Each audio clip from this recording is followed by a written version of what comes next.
He threw the biggest parties India had ever seen.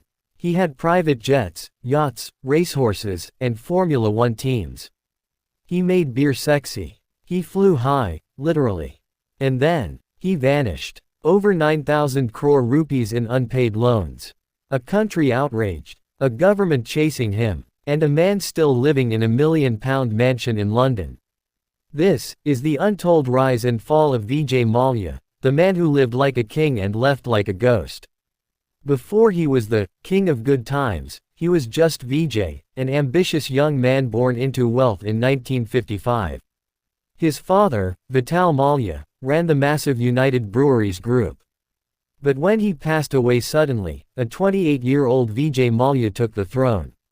And what he did with it? He didn't just run the business, he reinvented it. He made Kingfisher beer a household name.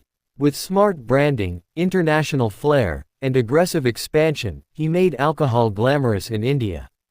But that was just Act 1. Vijay Mallya wasn't here to play small. He wanted to be remembered. Now imagine this: private islands, top-line models, Formula One race teams, and calendars featuring bikini shoots on exotic beaches. That was Mallya's reality. He didn't walk, he arrived. At parties, he came with entourages. At business events, he wore flashy suits, gold watches, and sunglasses indoors. He wasn't just a businessman. He was a brand. In 2005, he launched Kingfisher Airlines. Not just an airline, but a flying luxury suite. Velvet seats, in-flight entertainment, 5-star meals in the sky.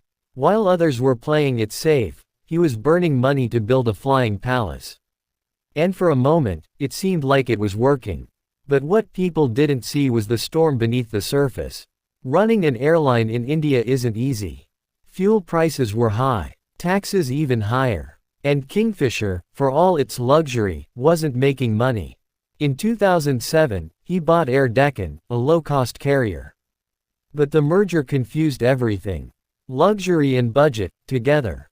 The brand identity was lost. The debts began piling up. Pilots weren't being paid. Planes were grounded. And behind the scenes, Vijay Mallya was borrowing big, from Indian banks. Thousands of crores, often with little or no collateral. But hey, who says no to the king of good times?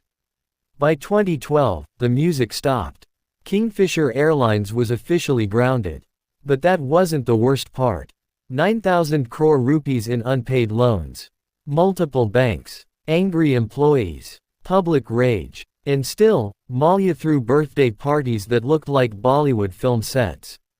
People started asking questions. Where was the money? Why hadn't the banks stopped him?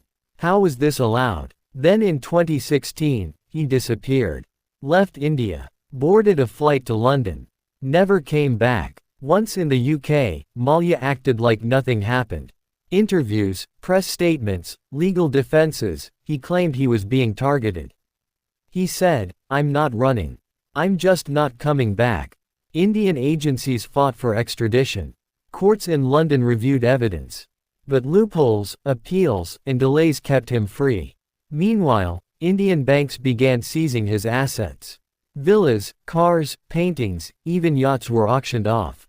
But the man himself, still sipping wine in London, still smiling in photos, still waiting. Vijay Mallya's story is not just about debt, or drama, or jets. It's about ego. About building an empire on dreams, and forgetting the foundation. He wanted to live like Richard Branson but gambled like a Vegas tourist. He took risks. Some bold, some brilliant, but many reckless. Today, Mallya is a fugitive. But he's also a mirror. A reminder of what happens when ambition turns into arrogance. When lifestyle becomes more important than legacy. And when money talks, but accountability walks. So the next time you hear someone being called the king of good times, ask yourself, how long can the good times last? Thank you for joining me on this roller coaster of a story. If this episode gave you chills, lessons, or just made you curious, share it. Because sometimes, the biggest business lessons come from the loudest falls. Until next time, stay ambitious, but stay grounded.